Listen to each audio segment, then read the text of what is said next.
Hello, everybody, and happy International Women's Day. Great day to have this going on.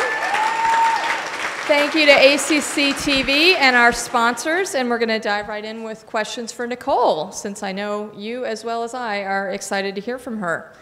So let's start at the beginning of your amazing story. Can you describe growing up in your family? When did you realize you were trans? Yeah, so, oh, there it goes. I first realized that I was not comfortable in my skin really from as soon as I could tell. I mean, having an identical twin brother, I was able to kind of compare myself and compare what I was feeling to what he was feeling. And, you know, so at the same time that Jonas was feeling comfortable and confident in his skin, I knew that I wasn't. And I knew that I did not associate myself with what, with my body. And so, you know, gender is one of the first things that you are able to feel valid in for yourself. Your identity is one of the first things that you really get to decide for yourself. And so for most people, people are from a very young age feel valid from the beginning in their identity, and they can say, yes, this is who I am. And for the most part, nobody questions that, because who is anybody to tell somebody else who they are or are not? But for myself, it was this, you know, the same way that you're able to tell what you are, you're able to tell what you're not. And I was looking in the mirror and I was not identifying with what I was seeing. But the only difference is at the same age that everyone was, you know, affirming Jonas's identity, they were telling me that I was too young to understand the complexities of sex and gender. So there's, you know, a certain double standard that comes to trans children and knowing who you are. Mm-hmm. And how did your family respond, and how did you cope with all the ups and downs? So you kind of heard in that video, I used to get into arguments with my father, who's up there now, so I won't badmouth him too bad. Hi, Daddy. No, but I used to get into arguments with him, and he would come up and, you know, he'd say, oh, show me your muscles. And I could not be bothered. I was looking at my reflection in the oven mirror and like fully feeling the fantasy. And so we just go back and forth with the yes, no, yes, no. Mm-hmm. And I mean, he was raised to really be concerned with, you know, what the neighbors thought. And when your son is expressing that he is not, in fact, your son, and that he is your daughter, you know, his first thought was kind of, what will the neighbors think? And he didn't know how to cope with that. He's an ex-Republican, ex-nationally known, you know, NRA shooting sports instructor. He's an Air Force veteran. So this was kind of against everything that he had been conditioned to believe. And so I feel like I have donut on my face.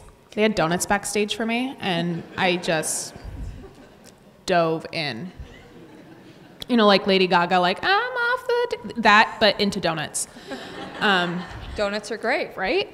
And so this was against everything that he had been conditioned to believe, and so he didn't know how to respond to any of that. So he didn't. He shut down. He kind of ignored it. He poured himself into his hobbies, which left my mother pretty on her own. My mother hadn't been brought up with the same kind of concern regarding what the neighbors would think.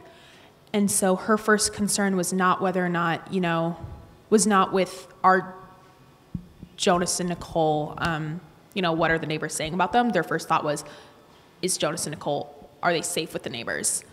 And so and my father didn't do this either. Neither of them ever made me feel like I was bad or incorrect or wrong. It was more, this is something that you're going to do when nobody's around. This is not something that you're going to bring to school. This is not, when we first moved to Maine, we had a big get-to-know-you party. We invited everybody in the class, and I couldn't understand why I couldn't dress the way that I wanted to at this party. And they said, well, this just isn't, this is something we're going to keep to ourselves. But by the time I had really started school, they had been seeing what living as a boy was doing to me. At 5, 6 years old, I was severely depressed. I had anxiety and anger issues.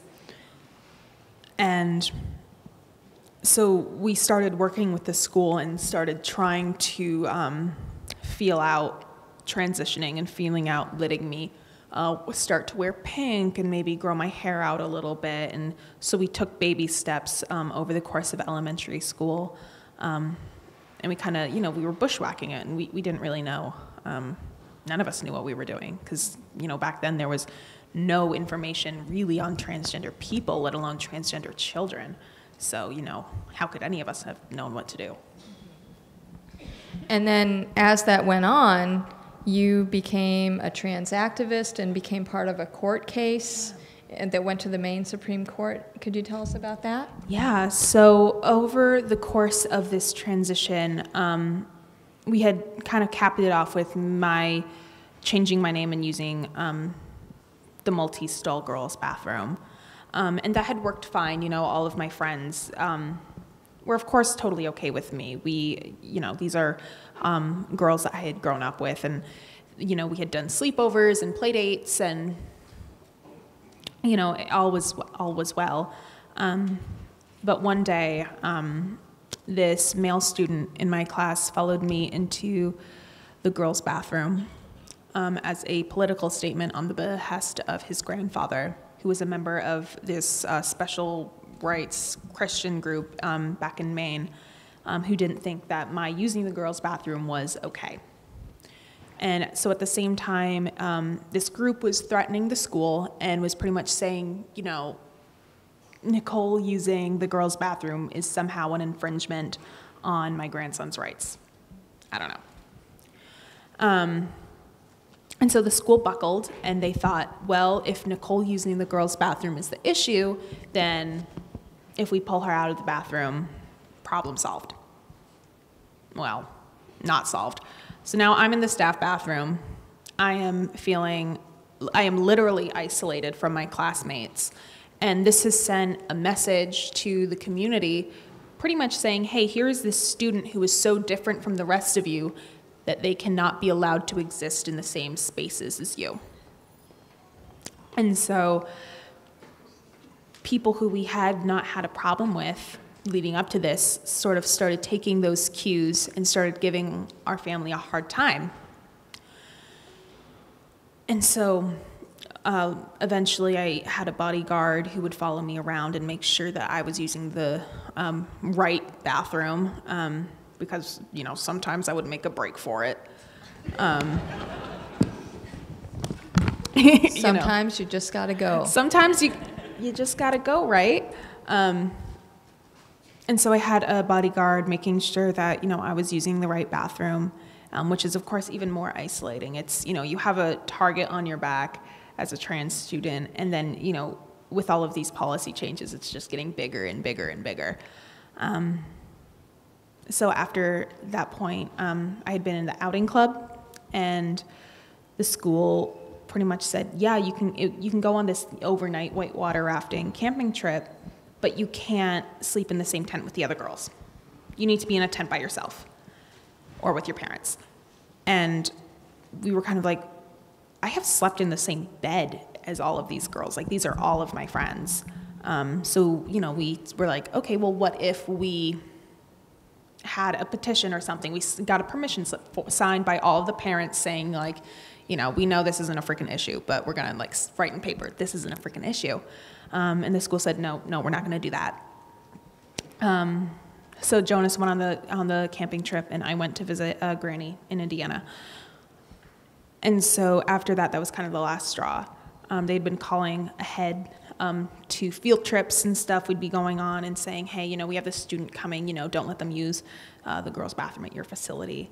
And not everywhere has like a gender neutral bathroom. Like, I'm not going to hold it. Like, all right, well, I'm going to pee on your floor. Again, sometimes you just gotta go. Right? That's kind of what I feel like with all these new bathroom bills that are popping up. I'm like, all right, I won't use, you know, the girls' bathroom, but I will pee in the street. I will like full like Maya Rudolph, like Bridesmaids, when she was like in that big wedding dress, just like, to quote Kristen Wiig, shitting in the street. I love that movie. But so yeah, that was kind of the last straw. And so after that, we left and we filed a lawsuit on the grounds of unlawful discrimination, because since 2005, which was before any of this had even started, sexual orientation, which had included gender identity at the time, was a protected class under the Maine Human Rights Act. So had the school known the law, followed the law, this would not have been an issue. You know, they wouldn't have needed to buckle under the pressure from this other group. They could have said, no, we are doing what we're supposed to. So we left, and my father stayed behind to keep his job at the university. And for the next 6 years, we didn't live with our father. And we only saw him on weekends. And Jonas and I had to kind of be told, you can't tell people who you are. You can't, Nicole, you have to go in the closet.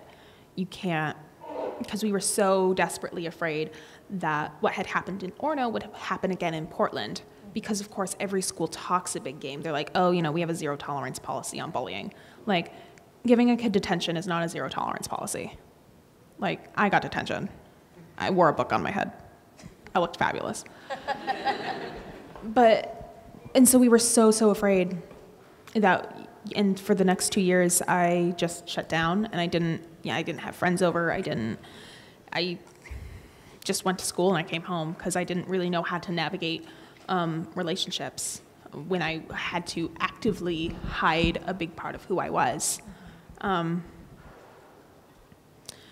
so, yeah, we were in a lawsuit for 5 years. It went to the highest court in the state of Maine, where eventually they did rule, you know, no, this is on the books. You know, if the school had just done what they were supposed to, what is written in the law, this would not have been an issue. Right.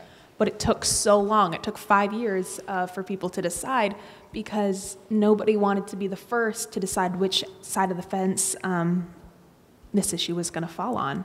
But I'm very happy that they made the right decision. Yeah, that's great.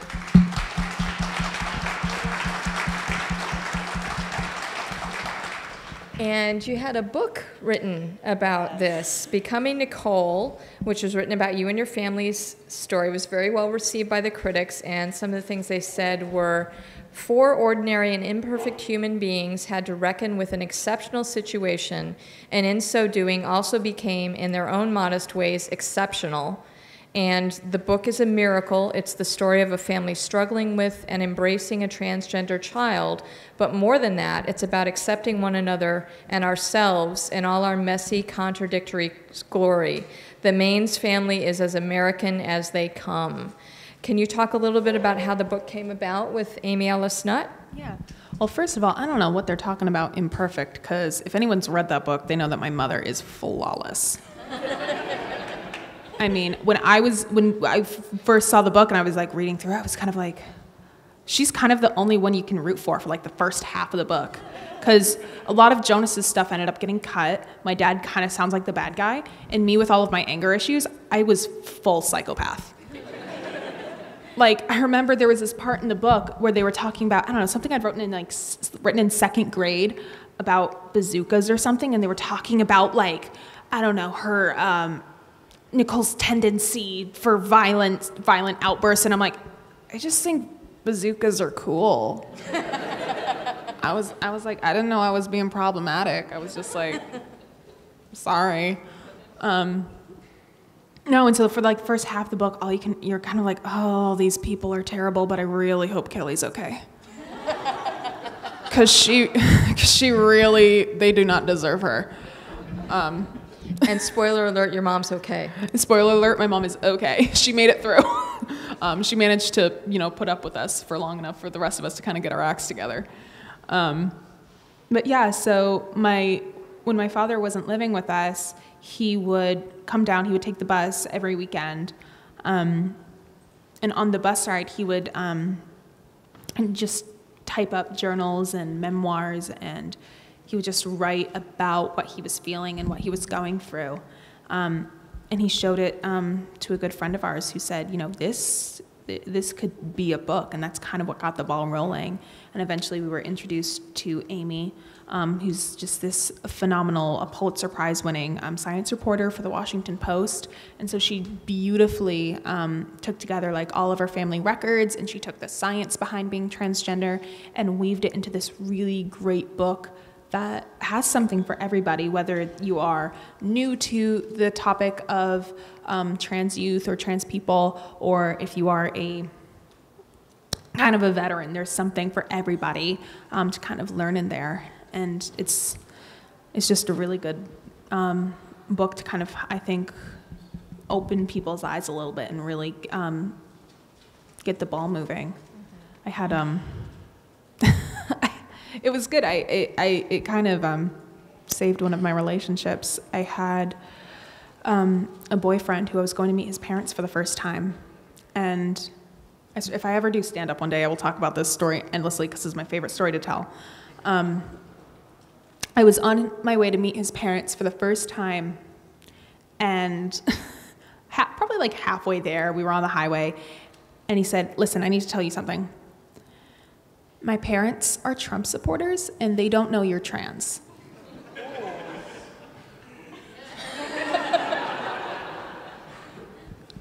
Cut to me thinking like, how badly will I be injured if I tuck and roll going 70 on the highway? I'm like, I'll be fine. I'll probably be better than if I don't. So anyway, I'm like, okay, get to his house. His dad's like this 6 foot, military buzz cut, army guy. Fox News is on in the background, and I'm like, I'm gonna die in this house. His parents ended up being very, very lovely, and we ended up getting along very well, largely in part to he listened to the audiobook with his mother of Becoming Nicole, and that really answered a lot of her questions. And so then for the rest of that relationship, I ended up having very, very good conversations with his mother about issues pertaining to trans politics and everything. So I was like, thank you, Amy. Saved me a lot of trouble. Yeah, definitely. Thank you, Amy, for all of us. And segueing a little bit into education. Education is such a huge part of activism, and it's a part of the book. Equity, inclusion, not just trans issues. Mm-hmm. What did the schools that you did attend do right, and what could they have done better? Yeah, so I went to the first Asa Adams, where I went to elementary school, because for the majority of the time I was there, it was very, very lovely, and everything was going very well because there was an open channel of communication between my family and the administration and with teachers. Like I said, none of us really knew what we were doing, but we were all, talking, working together, asking questions. And, if somebody did have a question, we kind of addressed it together, and we were like, okay, what's the best way to kind of navigate this? And so that was really, for any school, that is the most important thing you can do because, everybody's different. And so it is important to have trans policies, but it's also important to be working with your trans students to see, what you can do best to kind of serve them, just like you would with any student, just making sure everybody is kind of safe and feeling good and happy in school because that's, you're there to learn, you're there to socialize, you're there to, kind of be the best, learn how to be the best person you can be. And you can't do that when you have a bodyguard breathing down your neck telling you which bathroom to use. Or at least it's harder. And so what they didn't do right is when they closed that channel of dialogue and when they stopped communicating with us, because we didn't stop trying to work with the school after they had put me in the staff bathroom. We were like, why is this, why are we doing this? What can we do? What can we do? Like, but they just kind of shut down on us. And the other thing that they didn't do correctly was they didn't know the law. They didn't know and they didn't have a policy in place. So schools should not be waiting, and I talked about this in my TEDx talk, schools should not be waiting for a transgender student to come out for them to start talking about gender inclusive policies. Because only a couple years ago did the Orono school system introduce a more gender inclusive policy. I was 2 years out of high school by the time they did that, and we started that conversation when I was in first grade. So that's great that they have one, didn't really help me so much. And so it's really important for schools to have these policies on the books before a student ever decides to come out. Because they might have a transgender student who is just not out yet. And it's not fair to that student to have to be the ambassador, to have to be the negotiator and the diplomat and try to, educate the educators. Because that's not fair to a student. And so had the school had a policy in place, had a school known the law, know what they were required by law to do, then none of that would have been an issue. And how about schools like ACC, more secondary schools like community colleges? What can we do better? It's the exact same thing. It doesn't matter if it's primary school, secondary school. An open channel of dialogue is always positive. It can't hurt. And then also having policies in place so when, like I said, when a trans student does decide to come out, nobody's scrambling to try to be like, well, what does this mean? What do we do? What about the bathrooms? Is everybody gonna be okay? If you guys if you have, it doesn't have to be so super specific, but even if just the bones are there, then, it saves so much heartache on the trans student and their families.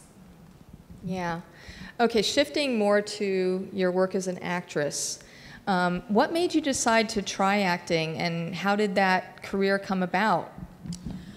So I started acting when I was in middle school, and I had always loved playing dress up as a kid. It was kind of my moment where I could dress however I wanted. So I could be Dorothy and live my Judy Garland fantasy. I could be Wendy, I could be Cinderella or Ariel.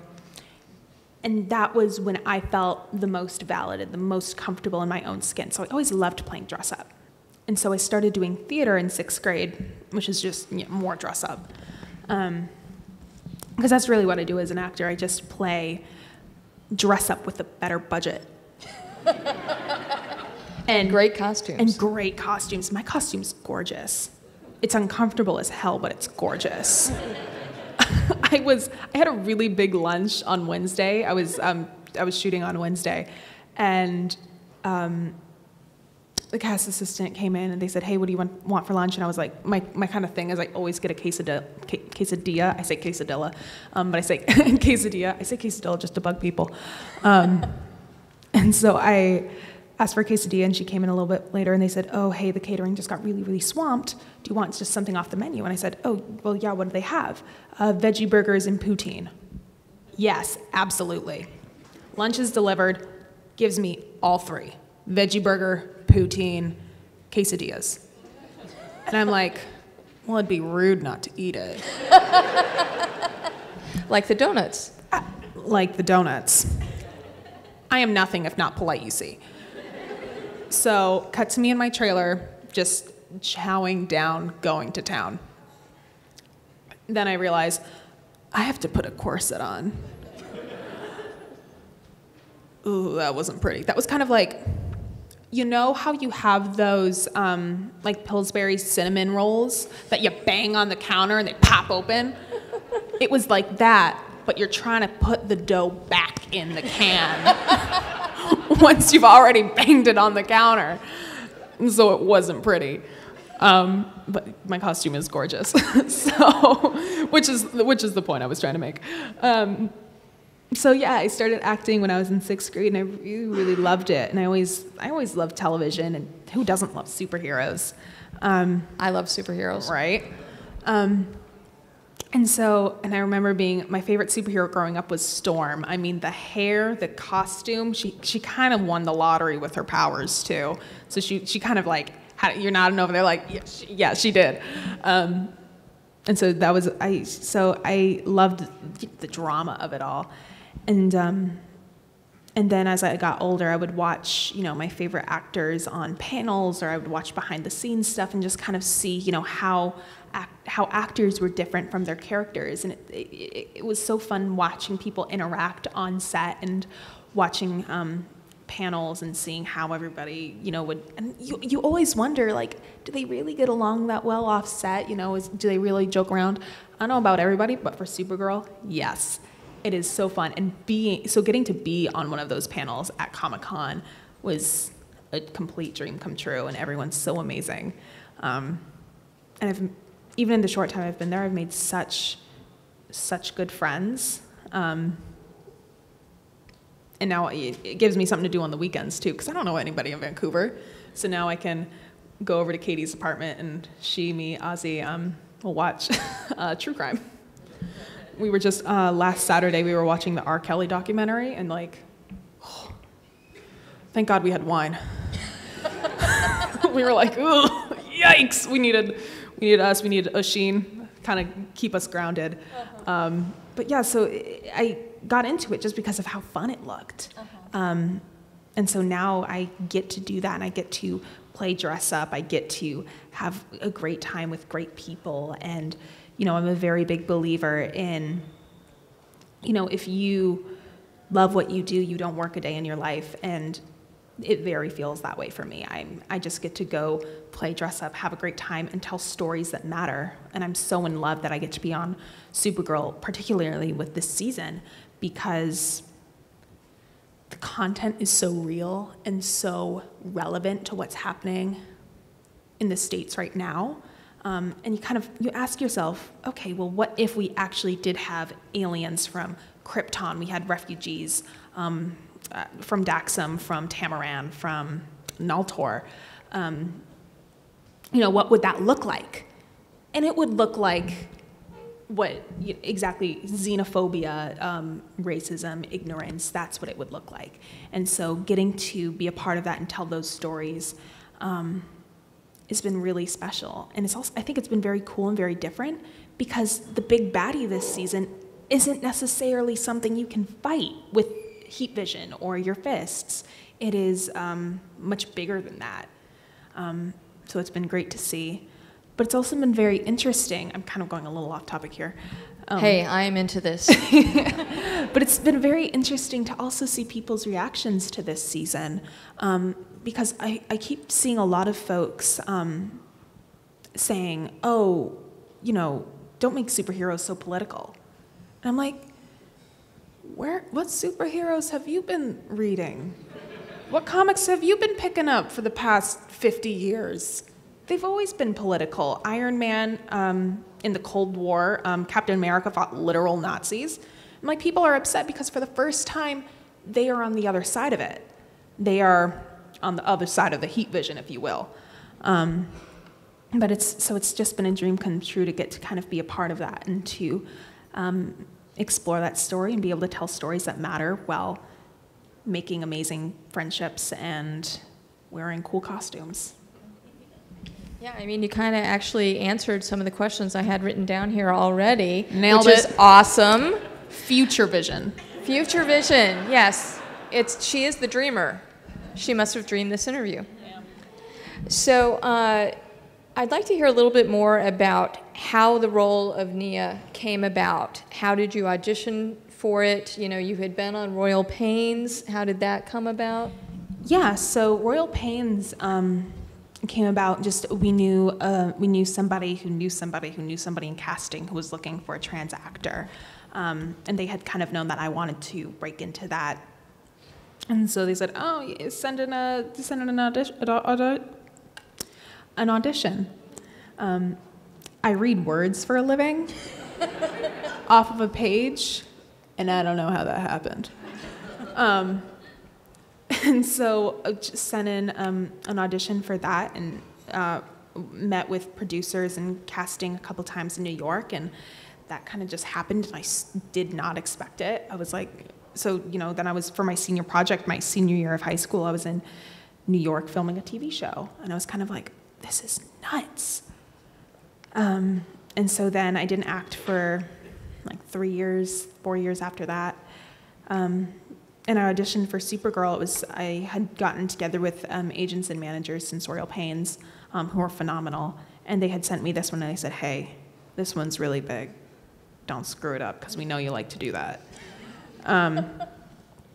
And so, I usually just film stuff on my laptop, but I shelled out some money, got like a professional like videographer. Is that the word? I'm seeing nods. Smart. I know words and vocabularies. I'm not so good at shapes though. And so I did an audition for that. I read with my best friend back home, one of my best friends back home, and we didn't really hear anything for a while. And so I was kind of like, all right, well, swing and a miss. And then I was out in Los Angeles shooting another movie, which I'll talk about a little later. And while I was out there, my agents had kind of been like, yeah, we haven't heard anything from them. I guess they went with somebody else. And I said, all right, well, that's a bummer, because I got really into Supergirl. When I auditioned, they said this character should kind of be reminiscent, same energy of season 1 Kara. And so I said, all right, well, I haven't seen the show, so I don't know what season 1 Kara is. I was like, what's that? So I watched the show, fell in love with it, because I loved Arrow. Loved Arrow. But I kind of fell off watching it somewhere after season 4. I remember that scene where Oliver had proposed to Felicity, and then they were driving away, and like someone like shoots up the car, and like she got shot, and I was so devastated, I like blacked out. I was like, no. So I had loved Arrow, and so I was like, okay, so I'll probably like Supergirl. Loved Supergirl. So I've seen every episode. And so sometimes people on set are like, they'll ask me I am the on-set encyclopedia. And then Jesse's the on-set encyclopedia for Legion of Superheroes, because I swear he knows everything. And so I fell in love with Supergirl, and I was so devastated when my agents had said, we don't think you got it, because I was like, oh, no, now I'm invested in the show. Now it's going to be bittersweet, because I have to know what happens. And so then I was in Los Angeles shooting a movie, and they had called us and said, hey, can she send in another self-tape? And my agents were like, no need, she is in Los Angeles, she can come into the room. And so I did. I met with Robert and Jessica, and we just really clicked. There was a really great energy in the room, and the next day they said, hey, do you want to be on Supergirl? And I had been filming that night a really late night shoot. It was a vampire movie. And so I got home at like 6 a.m. So I was asleep when my agents called me with the news. And they said, hey, you got the part on Supergirl. And I was like, cool. It took me a little while. But yeah, so, and, since then, Nia has been so amazing to play, and I've gotten to do so many cool scenes. And that speech with Makad was so fun to do. The energy in that room was palpable. It was something really, it was energized in there. And then I've gotten to do some other really cool scenes. This past week I did an amazing scene, which I won't spoil, but it's gonna be amazing. And of course David Harewood, John Johns is directing right now, and killing it. Like, if he needs to kind of direct just everything from now on. I'm like, and it's so great, because when you've nailed a scene with David directing, because you just, somewhere back at like Circus, you just hear, money! and you're like, nailed it. Although now it's kind of become a thing where if I don't hear money yelled, I'm like, oh God, I screwed it up. I was like, what'd I do? I didn't hear, David didn't yell. I didn't do it right. We gotta do it again. But yeah, so it's just been a complete dream come true. I wanted to ask you about a specific episode, and that's the Blood Memory episode, which was just incredible. For those of you who don't watch the show, Nia goes back to her small town home and deals with her family, including how her sister responds to the news that Nia, not her sister, is the one who has gotten the dreaming powers in her generation. And I wanted to know what parallels you saw between Nia's journey and your own. Yeah, oh my gosh. That was an amazing episode to shoot. That was so much fun. It was cold. We did all those dream scenes in a field in Canada in the rain. And so it was, and then of course I'm in that like sheer, very like, Nia's always in like just these little tiny wrap dresses. And Makad was complaining to me one day, it was when we first started shooting in the summer, he's always in 3-piece suits. And he's like, oh my gosh, I'm so hot. Like, why do I wear so many layers? And I'm like, yeah, wait till winter. We are a 10-month season. I'm sorry you have to deal with 2 months of 3-piece suits. I'm gonna be wearing wrap dresses through December. So it was very cold filming that. But it was such an amazing experience. And of course, getting to work with Hannah James is so freaking incredible. It was so amazing. And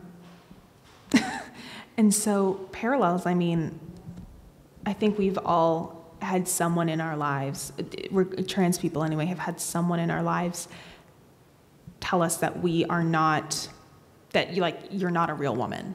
You know, you can do this or that, you can change whatever you want, but you can't change biology or whatever. And that's always really, that's really hard as a trans person to hear, because like there are some things that I can't change, but you know, it's also more frustrating because you're like, this person does not know the difference between sex and gender, and I just do not have the time to explain it to them.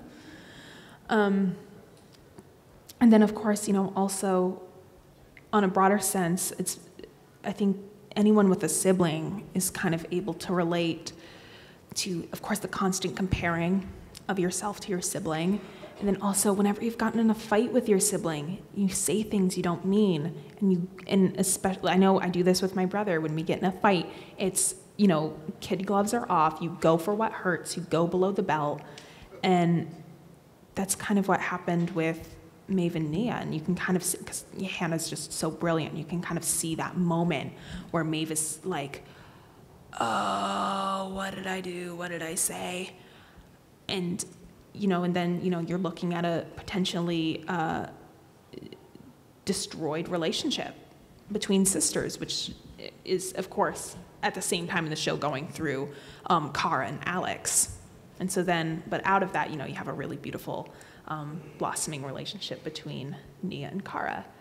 But yeah, anyone with a sibling, and because I knew doing that, I was like, I have definitely been there with Jonas when you get in a fight and you go for what hurts, and it hurts.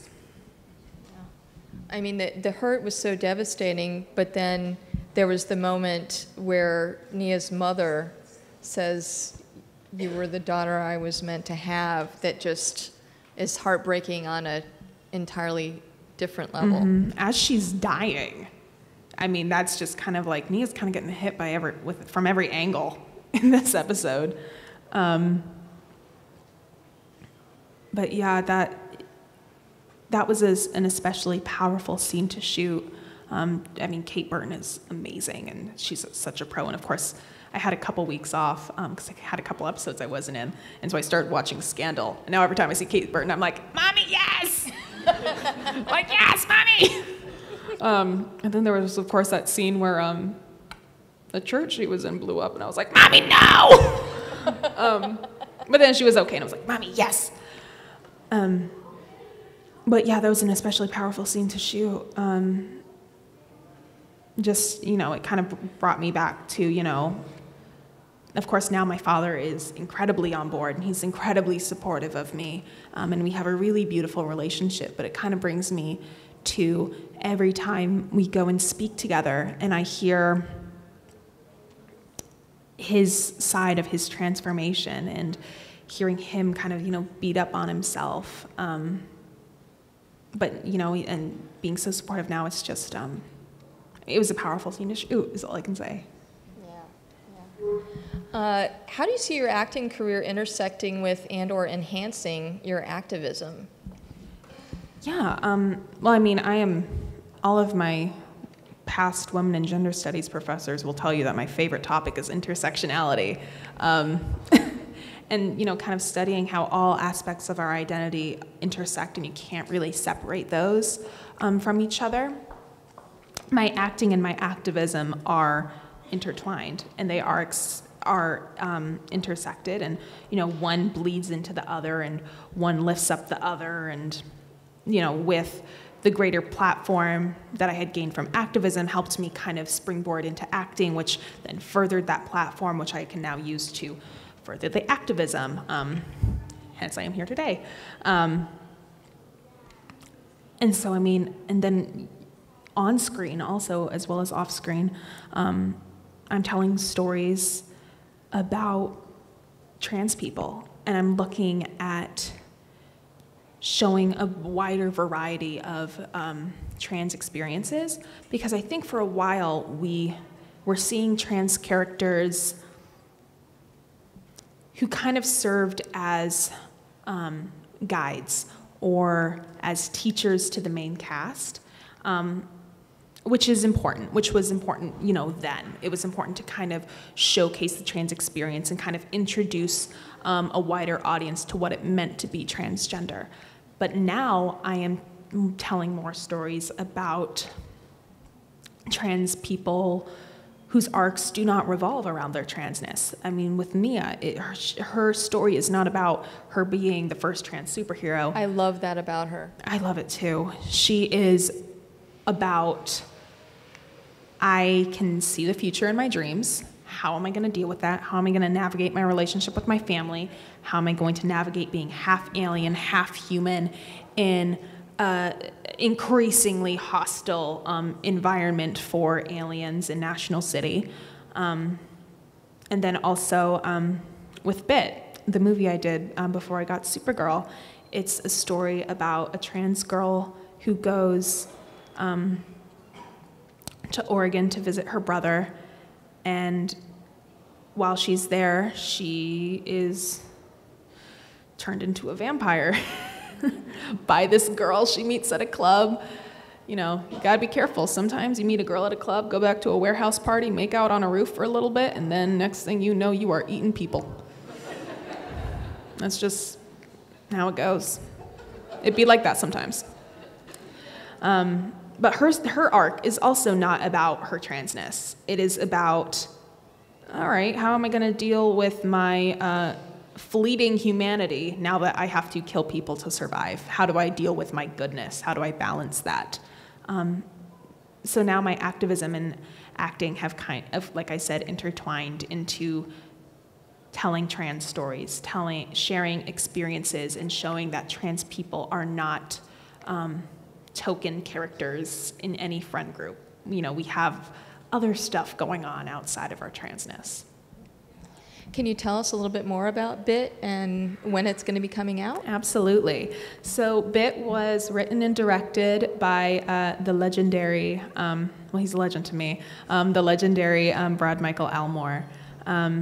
He's so freaking incredible, and in making this movie, he really just wanted to make something for younger teenage girls that wasn't, princesses, and I don't know what young girls like, but something just freaking cool, something kind of a little bit dirty, a little bit nasty, but also kind of but also at the same time heartwarming as someone's heart is being ripped out. It's so cool. So yeah, this girl, I play Laurel, who goes to visit her brother, played by also legendary James Paxton, who goes to visit her brother in Los Angeles, turned into a vampire, and joins this group of intersectional feminist vampires. That's kind of gold. It's like Lost Boys, but all girls, and a little bit cooler. I'm setting the bar really, really high, but I am so in love with this movie, and I had such a fun time doing it. And it explores, like I said, kind of that humanity. What do you do when you kind of lose that? What do you do when that line is blurred? and she's drawn into this group. She knows they're bad, but, you know, she's, for the first time, not feeling like she's an outsider. At the same time, she kind of feels like she belongs in this group almost. And so she's there, but the group is at the same time there to remind her, like, don't get it twisted. We aren't the good guys. We are not a movement. At best, we are a terrorist organization. We kill a lot of people. And so now she's kind of like, am I a bad guy? Am I kind of like the Deadpool of this story? Am I an anti? She's like, what am I? And so it's just this really, like I said, another really cool story of a trans girl whose story arc is outside of her transness. This is her wrestling with her own good and her own evil and kind of realizing, like, the line's really, really blurry. And so, I'm so in love with Bin. It's so cool and it's bloody, and I got to be covered in blood. I wasn't covered in blood a lot. I was covered in a lot of blood. Different costume from Nia and all. Very different. She's very different from Nia. She's very, very different from Nia. Okay, great. Well, we're almost at time to take some audience questions, but I wanted to ask you, you're here for South by. Mm-hmm. We're really glad that we got to be part of that. What else are you going to be doing here, and are you going to be doing anything for fun while you're here in Austin? Well, like I said, South by, which is kind of the majority of why I'm here. I'm only here till Sunday, but while I am here, I'm spending some time with my parents here too, it's always good to see them. Because of course, being in Vancouver, I don't get to see them that much. My mother did just come up a little after Valentine's Day though, and she came to visit me. So it was very nice. She brought me a lot of Valentine's Day chocolate. Because she knew nobody else was gonna get me chocolate for Valentine's Day. So it was good that Mom came, made me feel loved. Thanks, Mom. Did she bring you any donuts? No, I bought donuts actually for when she came. I bought some donuts at the IGA, but she was like, "No, I don't want any donuts." So then I just had like 2 dozen donuts in my apartment that only I was eating. So then I do, what I always do, and I pawn them off to Katie.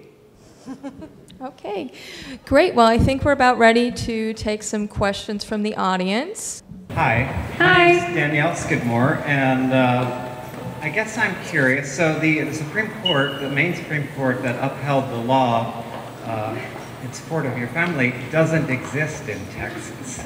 We have no protection in our community for gender identity. And we've been fighting for it for a long time, but our state legislature continues to move, or at least try to move, in the wrong direction.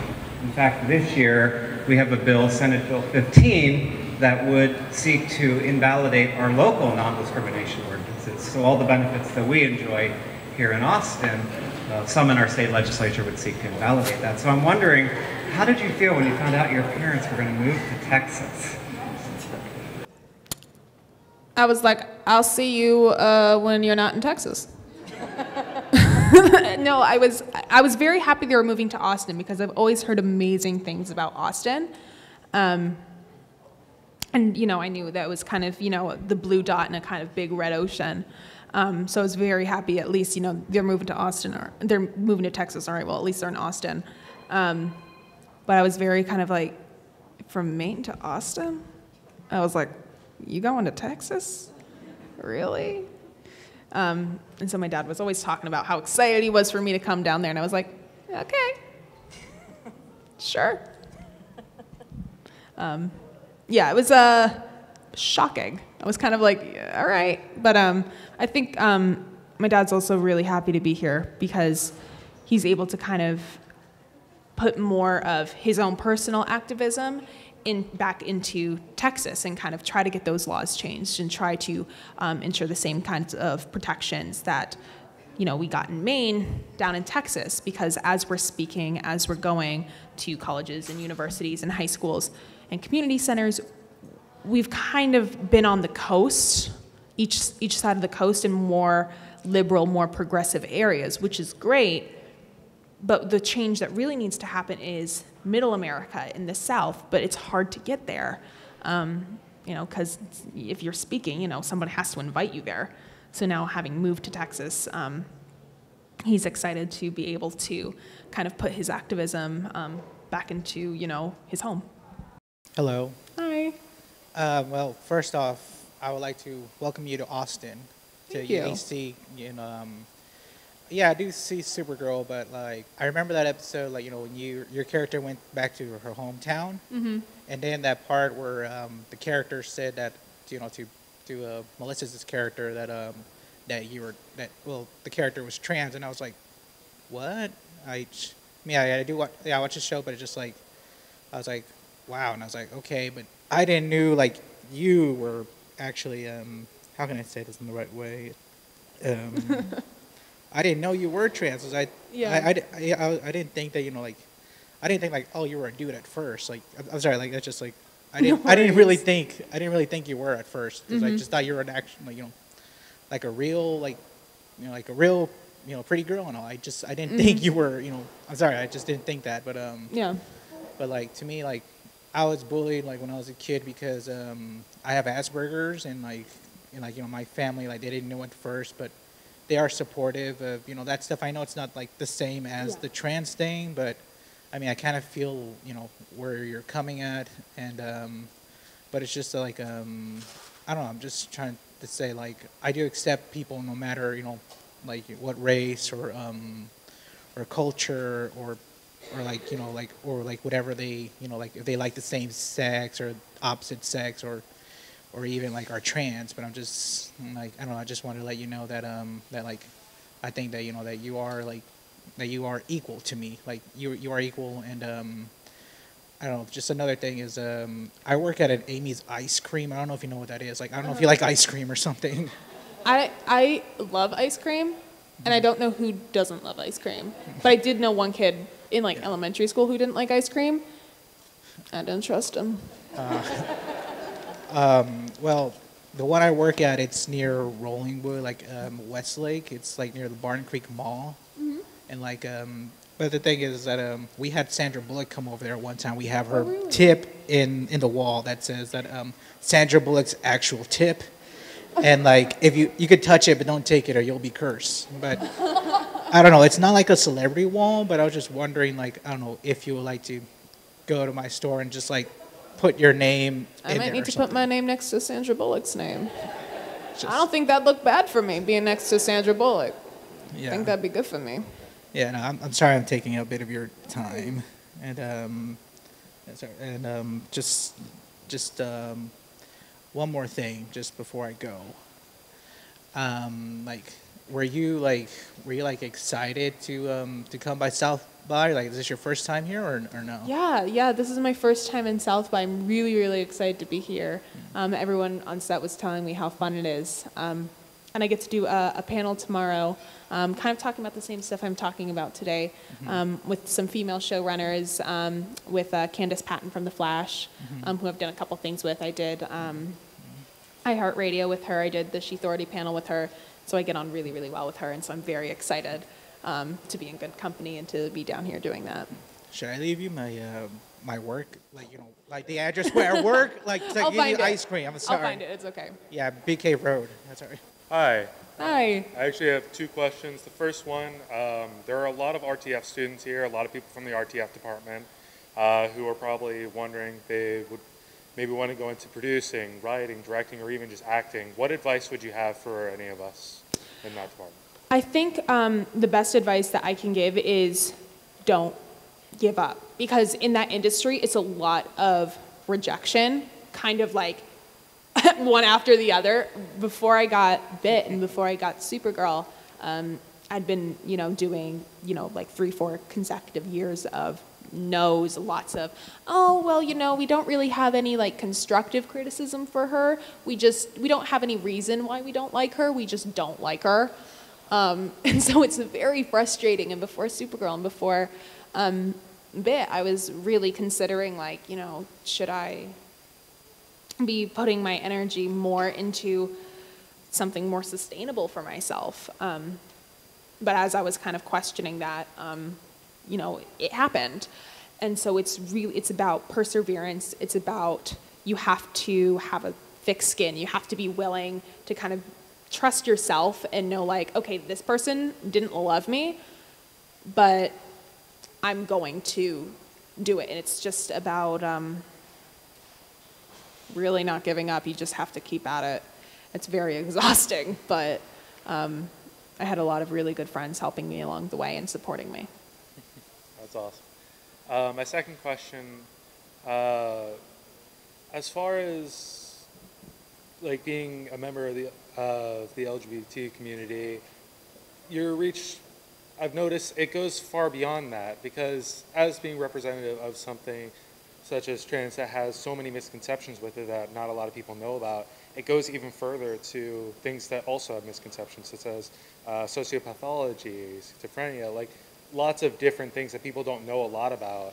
And as somebody who is like a reforming sociopath, I've had to tell people the difference between sociopath and psychopath so many times. Mm-hmm. And like, what advice would you have for anybody who's also dealing with that, just outside of that community as well, just in general? What I've noticed in having to educate people and kind of having to be a first source of information for a lot of people is it requires a tremendous, and as I'm sure you know, it requires a tremendous amount of patience.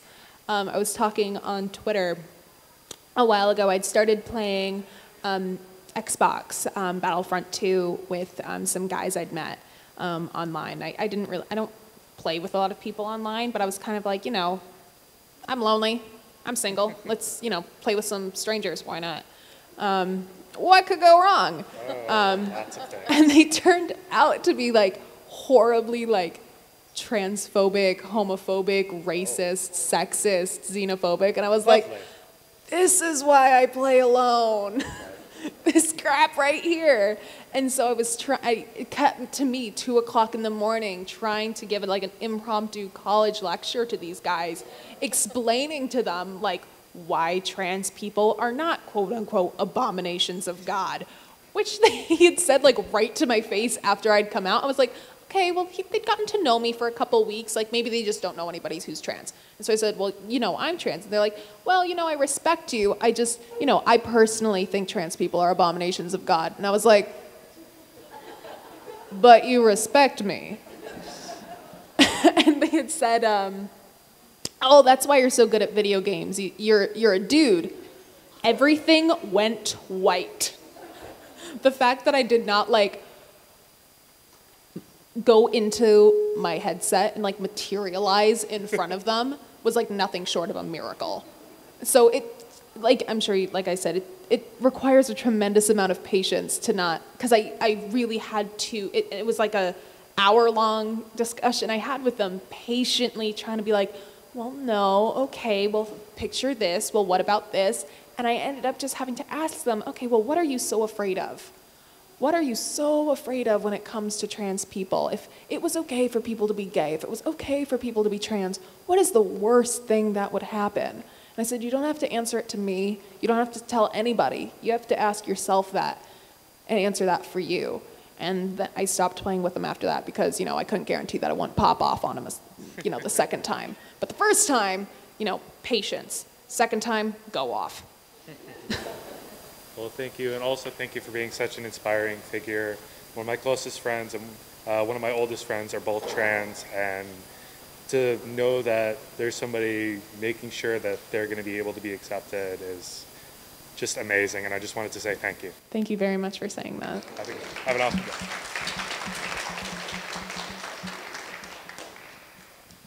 Hi. Hi. I wanted to ask you, I also have a lot of trans friends and stuff like that, and I see them go through so much just garbage. Mm-hmm. I wanted to know if you had any advice for how we can support and help create safe spaces for our trans friends. Yeah, that's a really good question. And when I was in college, I had a really, really great group of friends who supported me through a lot also. Because college was a really hard time for me for, my own personal reasons. And it was one of the darkest times in my life, but I had this really incredible group of friends who I could, be with, and who I could who would sympathize with me, sit there, listen to me, and just, kind of help me take my mind off of all of that and just being there for me, and just, we were able to have tough conversations, but we were at the same time also able to just talk about nonsense. I remember one of my favorite college memories with my group of friends, and my dad is going to go white as a sheet. One of my favorite memories with my college is for a Women in Gender Studies project. We had to talk with some of our female-bodied friends about sex positivity. And so then cut to us, we were like in my college suite, sitting around, we were drinking wine, having some wine, talking about masturbation and why it's okay, and talking about like sex positivity and everything. And it's actually like the safest I had ever felt, just being in a space with female-bodied people and being included in that conversation. It made me feel so valid in myself. And so I think the best thing that you can do for your trans friends is to not tell them that they are valid, but really show them that they are valid through your actions, including them in those kinds of conversations, and just being there, having a great time. It was the same thing with my friends when I was going through depression. Just, we were all kind of going through the same stuff. That was kind of how we ended up getting through a lot of depression stuff, was just being there and talking to each other. It was a very normal occurrence. Someone would come home from class and be like, I'm drowning myself in the tub. And we're going to be like, okay, all right, but, warm up the water because I'm going in after you. But just being able to be there with people who supported you and knew what you were going through was, like I said, really validating. Awesome. Cool. Thank you. Thank you. Hello. Hi. So just a few questions. Do you know if your character Dreamer will be appearing in the upcoming Arrow crossover, Crisis on Infinite Earths? I have not heard anything about Crisis on Infinite Earth, but I really hope so. Oh. Because the crossovers always sound like a lot of fun. I didn't get to do it this year. Do you have your favorite Arrowverse crossover? Watching them, I hadn't seen the first couple of crossovers because I didn't watch them. Because having only seen Arrow and parts of Supergirl, I kind of was like, oh no, do I have to watch all of them? I was like, are they all all related to what's going on in their individual shows? Like, I don't know any of that. But then they were like, no, it's kind of their own separate thing. So the only one I've seen was the most recent one. Oh. Do you plan on going into the MCU very soon? I think if it would be awesome, but I think a little like DC logo, like red dot would appear on my forehead, and that would be it for me. I don't know, maybe you should be in the new Black Widow movie. Maybe I should be Black Widow.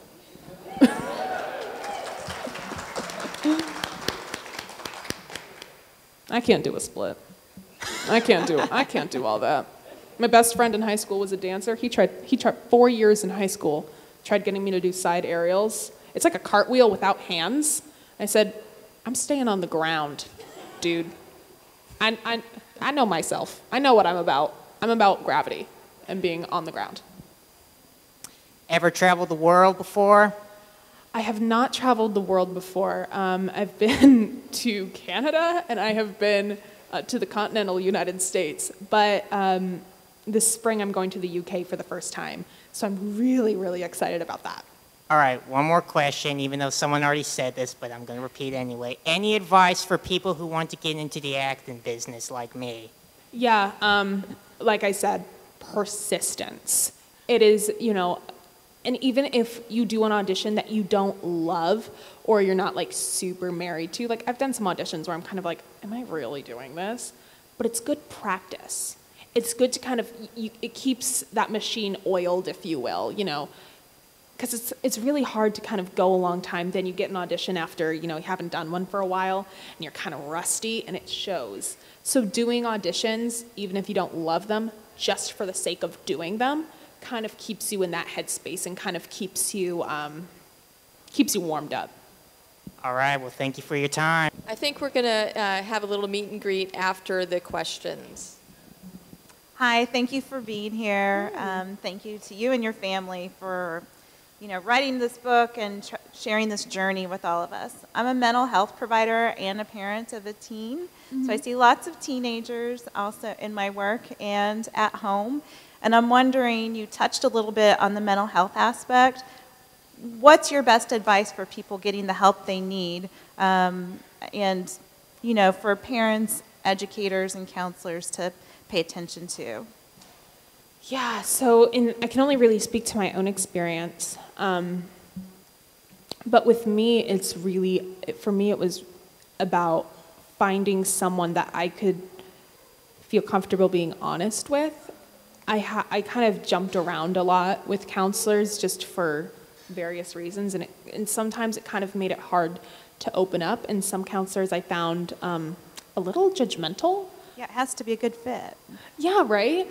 So I think for mental health professionals and also for parents and for educators and really anybody, if somebody comes to you with something personal, you can't kind of come at them judgmental or kind of questioning of them, because that makes that person kind of regret coming out, and then they're going to kind of go back in. That happened to me a couple of times. And then also, there's nothing wrong with being medicated. Also, I've seen kind of a lot of stigma around being medicated for anxiety or depression or what have you.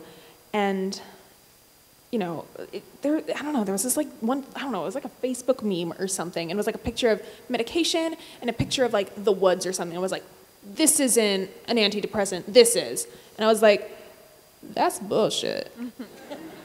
I'm like, I could go out in the woods, I'm just gonna be depressed in the woods, right? I was like, I'm from Maine, I was already in the woods. It did not help. And so I think it's, kind of working against that stigma too and being okay with that. And, knowing what you're about. My family history has a lot of depression, a lot of anxiety, lots of stuff. I should probably be more medicated than I am. No, but it's about,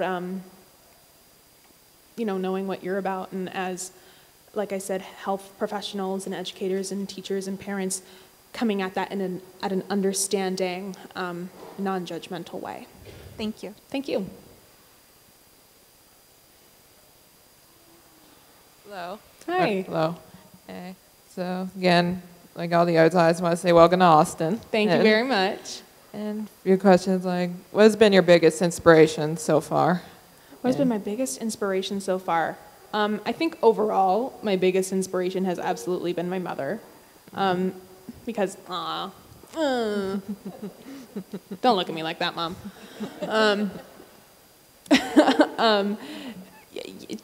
Like I had said, through the first, really through all of becoming Nicole, she was the rock that kept us together, and she really taught me what, a strong woman looks like. Someone who is willing to put in the hard work, get a little elbow grease going when it comes to making sure that you and your family are safe and, you are being treated well. If it wasn't for her, I wouldn't be who I am today, that's for certain, in multiple senses of the term. And I remember when I was in elementary school, she was at the school every day, working with the school, making sure that conversation was still going, making sure that channel of dialogue was open right up until it wasn't. And when it wasn't open, she let them know why that was a problem. And so she taught me how to be as outspoken as I am and to use my voice for good. What has been your favorite part about playing Supergirl or any superhero? My favorite part about playing a superhero, like I said, I was so excited to get the suit. So that was fun. But I've had a couple of moments on set where I was fully feeling the fantasy. There was this one in the most recent episode, What's So Funny About Truth, Justice, and the American Way. it was this scene where I was in the super suit. It was right at the end where I was comforting Brainiac after he had had his ring stolen. And it was raining. We were surrounded by like army trucks, and it was like middle of the night. And I don't know what it was about it, but I felt so cool.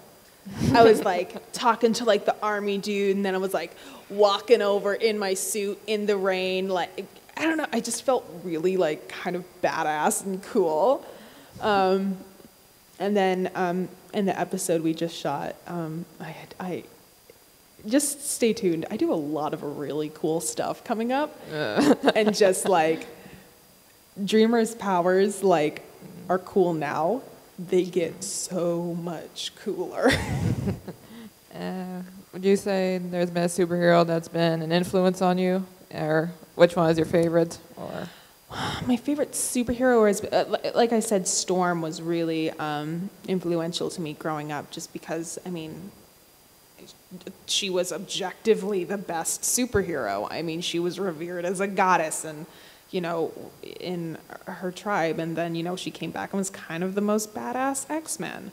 So it was kind of like, all right, strong woman, like from the jump, I can get behind her. And then more recently, I'm really intrigued by the character arc of Harley Quinn. I'm very interested in how she has come from kind of being the punchline, being Joker's abuse victim, and she's kind of done a full 180 into I'm my own person, I'm a survivor, my past abuse does not define who I am.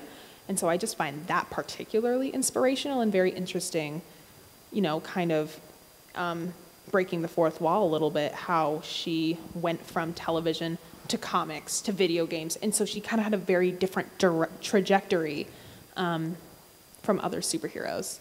Yeah.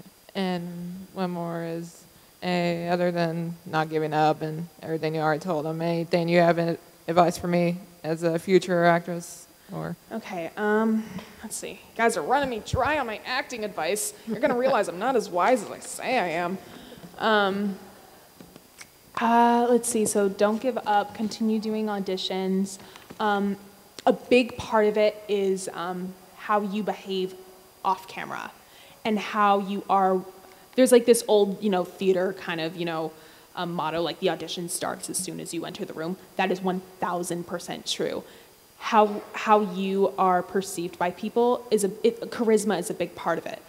Because, you could be just as good as another actor, but if they have a way better attitude than you, they're gonna go with that actor. Because nobody wants to be on set with somebody who's super cranky all the time and is kind of like a diva and over it. And that's what's so great about the cast on Supergirl.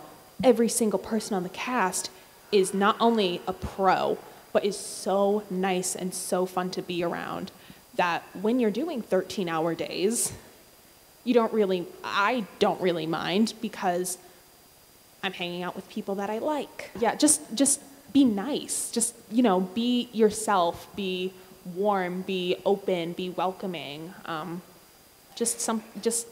Really, it's just about being charismatic, and being nice is a huge part of it, I think, personally. Okay, I just have a quick question.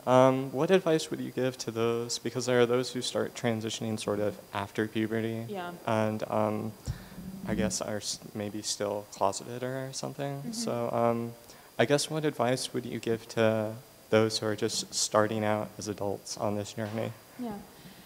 It's scary. At any age, transitioning is scary, because everybody feels like they are entitled to your business.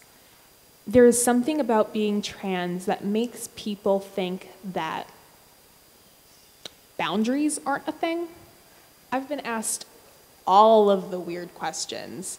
I mean, like I said, the guys on Xbox felt that they were entitled to know what was in my pants. And I was like, you guys are just the worst. Just so terrible. Everything they said was just awful. But so while everybody feels entitled to know all of your business, know that nobody is. Your transition, your business is nobody's but your own. You can choose to come out to people. You can choose not to. You don't have to share whatever you don't want to with whoever you don't want to. It's all about feeling comfortable in yourself, in your skin. Transitioning is a choice that you make to feel better about yourself. And if in doing so you don't feel good, then what's the point? You have to feel good about the choices that you've made. And so you can't let other people's perceptions of you, other people's kind of really invasive questions bring you down, because that's not what the trans experience is about. The trans experience is about you being you and loving being you. And so, yeah, you just have to kind of own yourself and own that, and you will find people who really get that and are drawn to that and appreciate that realness. And then other people don't really matter as much if they don't. So that is a wrap.